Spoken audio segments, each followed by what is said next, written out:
Okay, we will start with the revision of probability today. Okay, revision.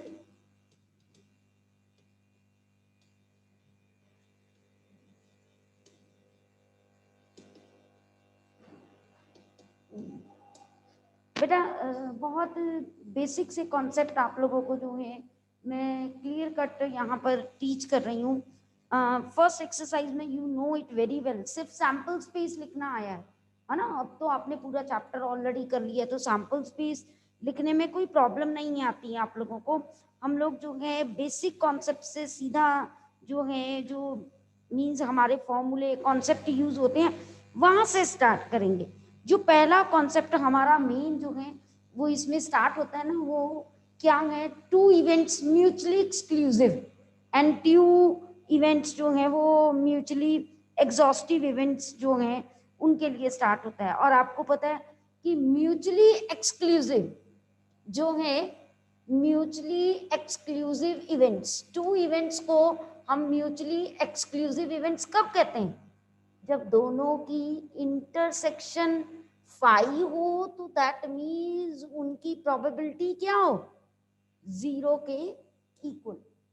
Okay, probability 0 के equal और उनकी intersection क्या हो, 5 हो. ऐसे ही म्यूचुअली एग्जॉस्टिव इवेंट हमारे पास आता है. म्यूचुअली एग्जॉस्टिव इवेंट्स मेरे पास जो है एक सैंपल स्पेस को जो मैंने कितने सारे इवेंट्स में डिवाइड कर दिया, तो म्यूचुअली एग्जॉस्टिव मतलब इनमें जो है जैसे ये E1 है, ये E2 है, ये E3 है, E4 है. तो दैट मीन्स अगर मैं सब की यूनियन ले लू ना बेटा तो वो सैंपल स्पेस के इक्वल हो जाए, म्यूचुअली एग्जॉस्टिव इवेंट्स. अगर मैं इवेंट्स कहूं कि वो म्यूचुअली एक्सक्लूसिव भी है एग्जॉस्टिव भी है, मतलब दोनों कंडीशंस ट्रू होनी चाहिए. दोनों कंडीशंस में क्या है कि कॉमन भी कुछ नहीं होना चाहिए और जो है सबकी यूनियन ले लूं तो वो सैंपल स्पेस के इक्वल होना चाहिए. ओके बेटा, क्लियर. अब नेक्स्ट जो है हमारे पास चलते हैं बेटा, दैट इज बहुत बार ये क्वेश्चंस आते हैं आपको कि दो इवेंट्स दे दिए, चेक करो कि वो म्यूचुअली एक्सक्लूसिव है कि नहीं है. तो आपने क्या करना है, आप या तो प्रोबेबिलिटी 0 के इक्वल प्रूफ कर दो और या क्या करो कि देख लो कि दोनों इवेंट्स में कुछ कॉमन तो नहीं है. One is the same thing, दोनों तरीके से आप प्रूफ कर सकते. ठीक है जी. मेरे पास जो है बहुत बार ऐसे दिया जाता है, जैसे एग्जाम्पल 7 है आपकी बुक का 392 पेज पे, उसमें आपको इवेंट्स दिए हुए हैं और उन्होंने मुझे चेक कहा है कि which pair of these events are mutually exclusive. आपने बताना है. हम जरूरी नहीं है कि ऐसे पेपर में 3-4 आपको इवेंट दे, हम क्या कर सकते हैं, हम आपको कोई 2 इवेंट्स दे सकते हैं. जैसे एक इवेंट दे दिया सम इज इवन, मैं ऊपर वाला क्वेश्चन आपको बताती हूँ बाद में, पहले मैं इवेंट्स 2 मेंशन कर रही हूँ. और बी इवेंट दे दिया द सम इज मल्टीपल जो है ऑफ 3. अब बेटा मुझे क्या पूछा गया, क्वेश्चन क्या मेरा कि 2 dice are thrown and the sum of the number which comes up on the dice is noted. Let us consider the following events associated with this experiment A and B and whether, मैं question को change करें, whether A and B are mutually exclusive और not. मुझे ये check करना. सबसे पहले तो मुझे कहा गया कि सम इवन होना चाहिए, है ना. अगर सम इवन में मैं एक ही, अभी आपको वैसे तो कितने सारे हैं जिनका सम इवन होगा, है ना. जैसे मैं अगर लिखूं तो चलो पहले प्रॉपर लिख ही देते हैं. 1 के साथ 1 इवन आएगा ना, फिर 1 के साथ 2 नहीं आएगा, 1 के साथ 3, 1 के साथ 5 बस. ठीक है, फिर ऐसे ही 2 के साथ मेरे पास जो है 2 के साथ 4, 2 के साथ 6, ऐसे ही 3 के साथ 1, 3 के साथ 3 और 3 के साथ 5. फिर 4 के साथ मेरे पास होंगे 2, 4 के साथ 4 एंड 4 के साथ 6। आफ्टर देन 5 के साथ 1, 5 के साथ 3 एंड 5 के साथ 5। फिर बेटा 6 के साथ 2, 6 के साथ जो है that is the number 4 and with 6 it is number 6। All these events come, है ना, not event, outcomes come. Now space जो है event B, the sum is multiple of 3। जो सम आना चाहिए ना वो मल्टीपल ऑफ 3 आना चाहिए। अब 1 के साथ 1 तो सम 2, 1 के साथ 2 सम क्या है 3 है, तो मैं 1 के साथ 2, फिर 1 के साथ 3 नहीं लूंगी, 1 के साथ 5 लूंगी, क्योंकि सम 6 होगा तो वो अपने आप मल्टीपल ऑफ जो है 3 बनेगा। 1 के साथ 6 नहीं ले सकती, 2 के साथ 1 ले सकती हूँ, 2 के साथ 2 नहीं ले सकती, 2 के साथ 3 नहीं ले सकती, 2 के साथ 4 ले सकती हूँ। ठीक है जी, मल्टी जो है सम 6 होगा तो 3 का मल्टीपल होता है 6। तो उसके बाद मेरे पास जो है 3 के साथ जो है मैं 1 नहीं ले सकती, 3 के साथ 2 नहीं ले सकती, 3 के साथ 3 ले सकती हूँ। उसके बाद देखना सारे रिपीट होते हैं, जब सेम सेम आ जाता है ना, जैसे 3 और 3, तो अगला 100% 4 के साथ 2 जो उसके बाद होंगे, मतलब 5 के साथ 1, ये वाले आएंगे ही आएंगे क्योंकि बाकी रिपीट हो चुके होते हैं। ओके, आप 6 के साथ देखोगे 6 के साथ 1 नहीं आ सकता, 6 के साथ 2 नहीं आ सकता, एक 3 के साथ 6 हमने नहीं लिया, ठीक है ना। 3 के साथ 4 नहीं आ सकता था, 5 नहीं आ सकता था, 6 नहीं आ सकता। अब 4 के साथ 2 आएगा, 5 के साथ 1 आएगा और 6 के साथ 3 आएगा। अब देख लो दोनों में से कुछ कॉमन है 6 के साथ, बिल्कुल बिल्कुल बिल्कुल 12 12 आ सकता। अब देखो बेटा क्या A इंटरसेक्शन B 5 है? नो, 6 के जो है मेरे पास जो है यहाँ पर क्लियर कट 6 के साथ 6 नजर आ रहा है मेरे को जो कॉमन है, और मेरे पास जो है हाँ जी 1,5 नजर आ रहा है।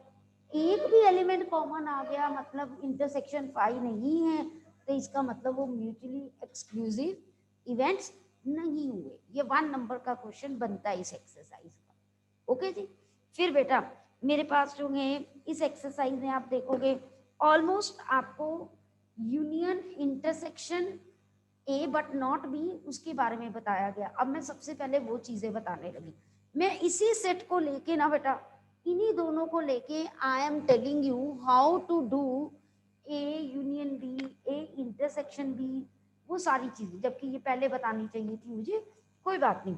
हाँ जी, आपको पता है अगर ए और बी आए व्हाट डज इट मीन्स, हमने ए यूनियन बी कैलकुलेट करना है। ठीक है जी, और का मतलब यूनियन। अगर मैं कहूं कि प्रोबेबिलिटी निकालो इवेंट ए और बी की, तो 100% आपने किसकी प्रोबेबिलिटी निकालनी है, ए यूनियन बी की। ओके जी, नाउ अगर मैंने कहा कि ए एंड बी की कैलकुलेट करो, मतलब ए इंटरसेक्शन बी। अगर मैं कहूं नॉट ए की, याद रखना बेटा अगर नॉट ए की कहा है तो यूनिवर्सल सेट में से ए निकाल दो, या अगर मैंने प्रोबेबिलिटी लिखी सीधा तो 1 माइनस प्रोबेबिलिटी ऑफ ए निकाल दो। यहां गलती नहीं करनी, सेट लिखा है तो यूनिवर्सल सेट में से माइनस कर देते हैं एलिमेंट्स। ओके, जो मेरे सैंपल स्पेस के एलिमेंट्स होते हैं वो माइनस कर देते हैं। जैसे मुझे पता है जब 2 डाइस थ्रो किए आपके पास 36 केसेस होती है ना, अगर नॉट ए निकालना है मतलब उन 36 केसेस में से ये वाले केसेस खत्म कर दो, जो बच गए वो नॉट ए में आए। ठीक है जी, अब बेटा मेरे पास जो है ए माइनस बी, इसका मतलब होता है ए बट नॉट बी। और बेटा इसको रिप्रेजेंट कैसे करते हैं, ए में से बेसिकली हम इंटरसेक्शन माइनस कर देते हैं, है ना, ए वाले पार्ट में से कॉमन पार्ट काट देते हैं, अब अगर प्रोबेबिलिटी की बात होगी ऐसे तो ऑब्वियस है बेटा, यहाँ प्रोबेबिलिटी ऑफ ए में से probability of A intersection B minus कर देंगे ना, बात तो वही। ओके जी, क्लियर टू यू? किसी को कोई डाउट तो नहीं यहाँ तक बेटा? तो यहाँ पर बेटा याद रखना कि अगर b माइनस ए होता तो क्या करते भव्या?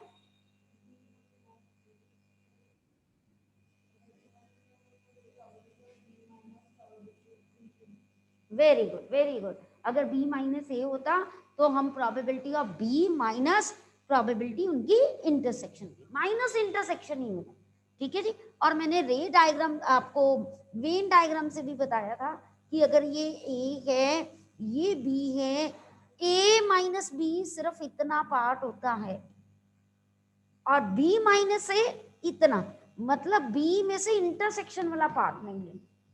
नाम से ही क्लियर है, ए बट नॉट बी, मतलब ए लेना है लेकिन उसमें बी वाला कोई एलिमेंट नहीं होना चाहिए, ठीक है जी। चलो बेटा आगे। तो मेरे पास जो है जितने भी 16.2 में जो क्वेश्चंस है ना वो सिंपली आपको सेट्स दिए गए हैं और आपको कहा गया है ए यूनियन बी निकालो, बी यूनियन सी निकालो, नॉट ए निकालो, ए बट नॉट बी निकालो, मीन्स उसका प्रोबेबिलिटी का बेस वो जस्ट उस एक्सरसाइज में ट्राई बिल्कुल तैयार किया गया, ठीक है जी। अब हम स्टार्ट करते हैं एक्सोमेट्रिक अप्रोच। हाँ जी बेटा, एक्सोमेट्रिक अप्रोच जो है एग्जाम्पल 9th में क्लियर कट डिटेक्ट होती है।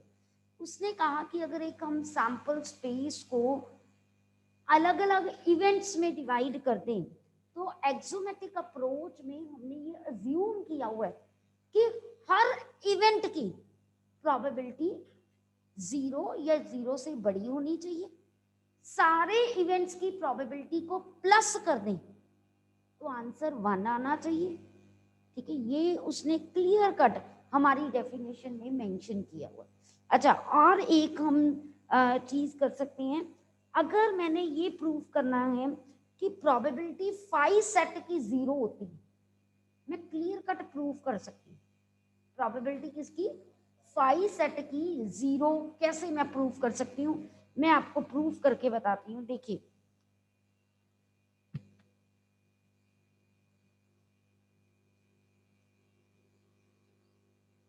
आप थ्योरी पढ़ो ना अगर सारी, तो तभी क्लियर कट हमें चीजें पता चलती हैं, क्योंकि आप बुक पढ़ते नहीं हो। पेज 394 पे बेटा, पेज 394 पे। अब बेटा हमने जो मैंने आपको पहले ही बताया था कि दो इवेंट्स म्यूचुअली एक्सक्लूसिव होना मतलब उनकी इंटरसेक्शन क्या होनी 5 होनी। तो यहाँ से बेटा उसने कहा कि अगर मेरे पास दो इवेंट्स हैं वो म्यूचुअली एक्सक्लूसिव हैं, अगर म्यूचुअली एक्सक्लूसिव हैं तो 100% उनकी इंटरसेक्शन 5 है। मैंने ये फॉर्मूला ले लिया probability A union E union F ले लेते हैं या ए यूनियन बी, कोई फर्क नहीं पड़ेगा। 100% अगर ये दोनों म्यूचुअली एक्सक्लूसिव हैं तो 100% बेटा म्यूचुअली एक्सक्लूसिव हैं तो उनकी इंटरसेक्शन 5 हुई, तो फॉर्मूला यही बना है ना। 5 मतलब कुछ भी नहीं, आप किसी भी सेट का 5 के साथ लेते हो तो कुछ भी कॉमन नहीं आएगा, नहीं आएगा ना, तो 100% वो म्यूचुअली एक्सक्लूसिव होगा। अगर मैं यहाँ पर एक सेट ई ले लेती हूँ, दूसरा सेट 5 ले लेती हूँ, let F is equal to 5 set, ठीक है। तो मेरे पास probability E union 5, probability of E plus probability of 5। अब आपको पता है किसी भी सेट की यूनियन 5 के साथ क्या रहती है, ई रहती है ना, हम लोगों ने ये सेट थ्योरी में पढ़ा हो। तो that means this is probability of E, that is equal to probability of E plus probability of 5। Cancel, क्या रह गया 0। यही प्रूव करना था कि एम्प्टी सेट की हमेशा प्रोबेबिलिटी क्या होती है 0 होती है। ओके जी, क्लियर टू एवरीवन? कोई डाउट तो नहीं यहाँ पर? ऐसे नंबर हम ऐसे क्वेश्चंस हम थ्योरी में से कहीं से भी बुक में से ही आते हैं।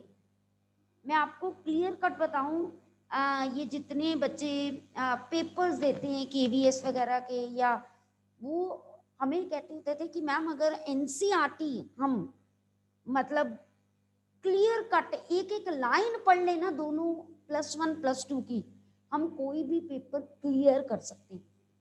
बात ये हम थ्योरी नहीं पढ़ते, हम उसको अंडरस्टैंड नहीं करते हैं कि हमारी NCERT में दिया क्या है, हम सिर्फ क्वेश्चंस करते हैं। हमने बताया, हमने तो जो उसका लमसम था आपको बता दिया कि बेटा ये होता है, आपको थ्योरी पढ़नी चाहिए। जैसे आप साइंस में, सोशल में बुक रीडिंग करते हो, ऐसे ही मैथ्स की जब नया चैप्टर करवाया जाता है पढ़नी चाहिए, ताकि आप कोई भी पेपर क्लियर कर सको। ओके, चलिए जी। अब बेटा नेक्स्ट मेरे पास जो है जो मैं आपको एक्सोमेटिक अप्रोच बता रही थी, ये वहीं से हमने कंक्लूड किया। अब उसी पर बेस्ड मैं क्वेश्चन करवाऊंगी। एग्जाम्पल 9th जो है, जो मैंने आपको बताया था अभी, देखिए एग्जाम्पल 9th का फर्स्ट पार्ट मेरे पास दिया हुआ है, उसने आउटकम्स दिए हुए इधर W1, W2, W3 so on W6 तक, चलो W4, W5 is also mention, और यहाँ दी हुई है I am doing C part जो है 1/8, 2/3, 1/3, 1/3, -1/3, -1/3। मैं आंखें बंद करके बता सकती हूँ। क्यों बता सकती हूँ? क्लियर कट प्रोबेबिलिटी नेगेटिव नहीं हो सकती है, तो यहाँ तो नेगेटिव दी है, तो इसका मतलब अकॉर्डिंग टू एक्सोमेटिक अप्रोच क्या ये डाटा वैलिड है? नहीं वैलिड है। अच्छा, अगर मान लो यहाँ नेगेटिव नहीं होता, सपोज क्या करती, सम करके देखती, ठीक है, कि वो 1 के इक्वल आ रहा है कि नहीं आ रहा। अगर 1 के इक्वल आ रहा है तो वो वैलिड है, अगर 1 के इक्वल नहीं आ रहा तो वो वैलिड नहीं। ओके जी, क्लियर टू एवरीवन। अच्छा, कई बार आपको एक तो ये तरीका है, प्रोबेबिलिटीज दी हुई हैं आप करते हो, कई बार ना आपको वैसे भी डायरेक्टली दे दिया जाता है। जैसे मान लो आपको प्रोबेबिलिटी A की दे दी किसी एक इवेंट की, क्योंकि ये इवेंट ABCD ही है, मैंने W1 W2 लिख दिया, कोई फर्क नहीं पड़ता। एक प्रोबेबिलिटी दे दी मैंने B की, एक मैंने दे दी प्रोबेबिलिटी A इंटरसेक्शन B की। सपोज ये 0.2 है, ये 0.3 है, ये 0.5 है, और आपसे पूछा गया क्या ये वैलिड है, क्या ये डाटा वैलिड है, क्या ये डाटा कंसिस्टेंट है, तो आप क्या करोगे बेटा? आपने बताना है क्लियर कट, क्या इंटरसेक्शन की प्रोबेबिलिटी कभी भी दोनों अलग इवेंट्स के ज्यादा हो सकती है? नहीं हो सकती, तो ये डाटा वैलिड नहीं है, ये डाटा कंसिस्टेंट नहीं है। ओके जी। अच्छा, यही चीज अगर मैं यहाँ 0.05 लगा देती, then this data is valid. अच्छा, अगर आपको इंटरसेक्शन डायरेक्टली ना दिया, आपको यहाँ पर यूनियन दे दी जाती, ये 0.5 होता, आप जो है इंटरसेक्शन निकाल लेते, फिर आपने इंटरसेक्शन चेक करनी थी कि क्या वो इंटरसेक्शन जो है वो मेरे पास जो है दोनों टर्म से लेस है कि नहीं, दोनों इक्वल टू आ जाए तो means intersection 0, that is also valid. हाँ, क्या इस केस में आ ही रही है, मैंने इसीलिए तो लिया, इस केस में 0 आ ही रही है, दैट इज वैलिड। अगर वो इंटरसेक्शन 0 है, प्रोबेबिलिटी इंटरसेक्शन की 0 आ रही है, मींस वो म्यूचुअली एक्सक्लूसिव इवेंट है, वैलिड क्यों नहीं है? ठीक है कि नहीं? इंटरसेक्शन 0 भी एक्सेप्टेबल है, और जो है तो इनसे कम ही है ना value, 0 value means it is less than 0.2 and 0.3, हमने तो ये चेक करना एक्सेप्टेबल क्यों नहीं। ठीक है जी, ओके बेटा। हाँ जी, चलिए अब नेक्स्ट हमारे पास जो है हम लोग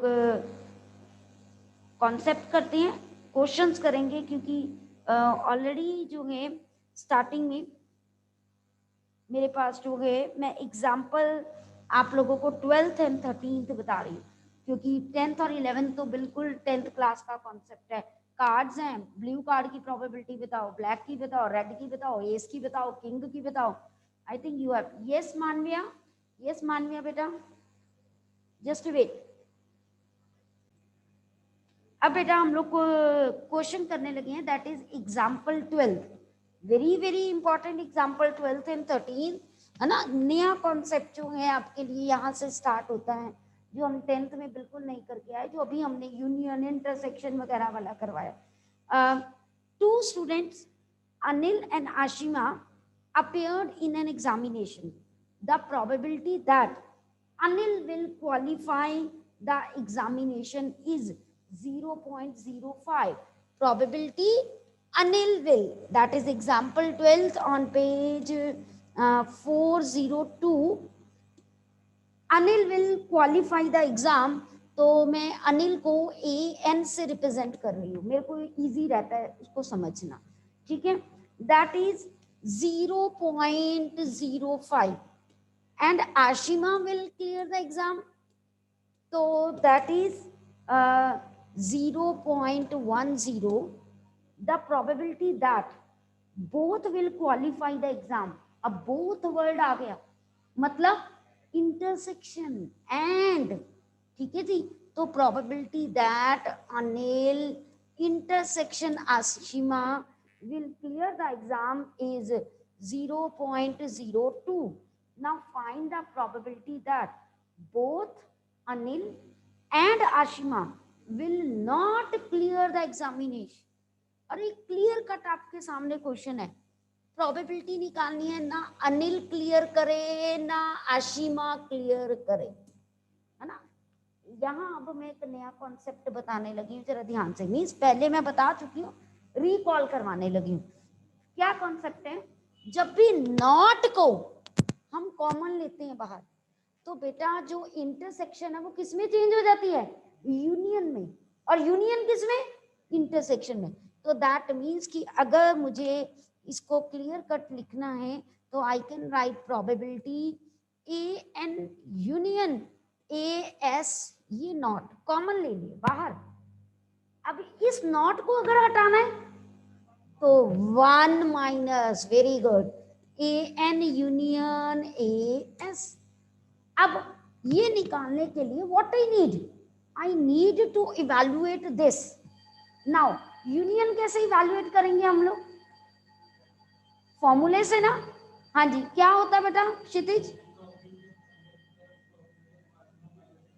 very good, probability of Anil plus probability of Ashima minus दोनों की इंटरसेक्शन की प्रोबेबिलिटी. तो मैं यहीं पे फॉर्मूला लगा देती हूँ, प्रोबेबिलिटी ऑफ अनिल, वही दो इवेंट्स की यूनियन है ना, तो फॉर्मूला तो आता है, probability of first event plus probability of second event minus probability of both the events. Okay, तो 1 माइनस प्रोबेबिलिटी जो है मेरे पास यहाँ पर अनिल की, that is 0.05 plus 0.10 minus 0.02. Okay जी, now solve it and get your answer. सिर्फ क्वेश्चन की प्रोबेबिलिटी इतनी इजी है ना, मैं आपको बता रही हूँ, सिर्फ कॉन्सेप्ट को समझो. एक बार कॉन्सेप्ट पता चल गया ना कि अच्छा नॉट कॉमन लेना है तो जी यूनियन इंटरसेक्शन आपको ये क्वेश्चन पेपर में करना मीन्स रिकॉल नहीं अब करना पड़ेगा. बस एक बार आज कर लो, एक बार हफ्ते बाद ये चैप्टर कर लेना, 1 वीक के बाद, तो देखना ये चैप्टर आपको कैसे टिप्स पे हो जाएगा. You need not to do it on exam days also, देख लें. ओके, चलिए अब नेक्स्ट उसने पार्ट क्या दिया हुआ है, at least one of them will qualify the exam. मैंने आगे भी आपको बात समझाई थी, कम से कम एक. अब कितनी प्रॉब्लम है, अगर मैं कहूं कम से कम एक क्वालिफाई करे, फिर दोनों के दोनों क्वालिफाई करें. अब एक में भी कितने केसेस बनेंगे, आशिमा करे अनिल ना करे, अनिल करे आशिमा ना करे, है ना केसेस. तो instead of evaluating all these cases, हमेशा जब भी एटलीस्ट वाला आए, मैं आपको फिर लिख के बता रही हूं ताकि आपको क्लियर कट हो. मेरे पास तो है वर्डिंग है, ये देखिए, probability at least one of them will qualify the exam। देखो एटलीस्ट के बाद वर्ड क्या है? One. Oh okay okay okay, not, कोई बात नहीं, नॉट का भी हो जाएगा, कोई बड़ी बात नहीं। At least one of them will not qualify the exam, है ना। तो मेरे पास क्या है कि ना वन करे ना टू करे। अब वो चीजें निकालने से बेटर क्या है, मैं क्या करूं? वन में से सिर्फ वही केस है ना कि एटलीस्ट से कम जो है, कम मतलब ये जो वन है ना, इससे कम क्या होगा? जीरो, मतलब कोई भी क्वालिफाई ना करे, यही होगा ना। तो मेरे पास हो गए वन माइनस प्रोबेबिलिटी। अब मैं बार बार ये वन, ये नॉट को हटाने का है, ये वन किसका है? नॉट को हटाने का। तो एटलीस्ट है मेरे पास, तो यहाँ पर प्रोबेबिलिटी हम क्या लगाएंगे? That both of them will qualify the exam. और बोथ ऑफ देम की हमें स्टेटमेंट में दिया हुआ है, दैट इज इंटरसेक्शन। वो कितनी दी हुई थी? 0.02। तो हम सीधा ही जो है यहाँ पर प्रोबेबिलिटी अनिल इंटरसेक्शन आशिमा, उसके बाद 1 माइनस 0.02 और ये 0.08 आंसर। ओके जी, मैं फिर बता देती हूँ बेटा। एटलीस्ट के बाद जो होता है ना वन, वन से कम जीरो, जीरो मतलब मेरे पास जो है कोई भी ना करे, बट यहाँ पर ऑलरेडी क्या था? नॉट था, तो उसका उल्टा करो, दोनों के दोनों कर दें। एक्चुअली यहां जब नॉट ना होता तो वन माइनस प्रोबेबिलिटी मेरे पास की हम सीधा कहते कि कोई भी ना करता। अगर यहाँ नॉट ना होता, यहाँ ऑलरेडी नॉट है, तो उसका उल्टा, दोनों के दोनों करते। बस यही डिफरेंस होता है। Okay, clear to you? कोई प्रॉब्लम तो नहीं यहाँ पर? स्टेटमेंट को समझ लो, अगर आपको दोबारा डाउट लगता है बेटा तो मैं फिर बता देती हूँ। यहाँ पर वर्ड था एटलीस्ट, जो है स्टेटमेंट में हमें दिया हुआ है at least one of them will not qualify the exam. कम से कम एक क्वालिफाई ना करे, मतलब अनिल भी ना करे। कम से कम एक का मतलब क्या है? पहले में अनिल ना करे, सेकंड केस आशिमा ना करे, है ना। ये भी केस है ना कि दोनों के दोनों ना करे। रह कौन सा गया? कि दोनों के दोनों क्लियर करें। तो वन माइनस क्या करेंगे? दोनों के दोनों क्लियर करें। अपने आप जो पहले केसेस बनाए सारे आ गए कि नहीं आ गए? ओके कि नहीं? जब मैंने कहा था, अच्छा अगर यही क्वेश्चन होता at least one of them will qualify the exam, at least one of them will qualify मतलब वो यूनियन ही होगी ना। कैसे हुआ? एक करे प्लस दूसरा करे, है ना, उसमें से कॉमन वाला आ गया ना, तो वो क्या हुआ? यूनियन ही हुआ सीधे। तो सीधा यूनियन की वैल्यू भी लगा सकते हैं। अब ऐसे पेपर में हम चेंजेस करते हैं, जो स्टेटमेंट है उसको क्लियर कट आप लोग जो है उसको सिर्फ समझो, रट्टा मत लगाओ। कि क्या आपको क्या होता है, क्वेश्चन पढ़ते ला अनिल आशिमा वाला आ गया, ये तो एग्जाम्पल ही है, पहला पार्ट ऐसे करना है दूसरा पार्ट ऐसे करना है, पढ़ते ही नहीं हो। हमने वहां नॉट की बजाय लिखता विल क्वालिफाई, तो आपने पार्ट दूसरा ही करके आना है बुक वाला। इतना बताने के बावजूद भी हम क्लियर कट कहते हैं। ऐसी गलतियां पेपर में करते हैं। यूनियन एटलीस्ट का मतलब क्या? पहला करे दूसरा करे दोनों करे, वो तो हाँ जी, हाँ तो वो मौजे है ना। अगर क्लियर क्लियर मेंशन है तो फिर तो कुछ करने की जरूरत ही नहीं बेटा। ठीक है क्या? चलिए बेटा, अब नेक्स्ट मेरे पास जो है क्वेश्चन, थर्ड पार्ट है इसका। Only one of them will qualify the exam. एक ही करे, मतलब अगर आशिमा कर रही है तो अनिल ना करे, मतलब आशिमा बट नॉट अनिल। उल्टा केस भी तो हो सकता है ना। और जब और आ जाता है तो दोनों की प्रोबेबिलिटीज क्या हो जाती हैं? प्लस हो जाती है। ठीक है ना। तो अब क्या करेगा, प्रोबेबिलिटी अनिल करे बट आशिमा ना करे। तो बेसिकली ये बेटा क्या बन गया, ए बट नॉट बी वाला कॉन्सेप्ट बन गया। तो हम क्या लगाएंगे, probability Anil intersection Ashima. Intersection क्यों लिया, साथ होना चाहिए, यूनियन नहीं आएगा, एंड होना चाहिए। मतलब अगर मैं अनिल हूं, मैंने क्लियर किया, तुम आशिमा हो, तुमने नहीं मेरे साथ क्लियर करना, उसकी प्रोबेबिलिटी लेनी, साथ हो बिल्कुल, एंड है केस में तो इंटरसेक्शन। ठीक है जी। अब बीच में आ गया और या केस बोला ना, जब भी आपके माउथ से केस में कि मैं कहती हूँ ये केस हो या ये केस हो, जब भी या आए तो प्रोबेबिलिटीज क्या होती हैं, ऐड होती हैं। तो प्रोबेबिलिटी अब मेरे पास जो है, Ashima will clear, Anil will not clear, ये ए बट नॉट बी है ना। तो इसको कैसे निकालते हैं, probability Anil minus intersection, okay, plus मेरे पास जो है that is Ashima minus intersection. Okay जी, सारी प्रोबेबिलिटीज आपके पास हैं, you can easily put the values and get your answer. Okay, any doubt to anyone, you can ask me बेटा।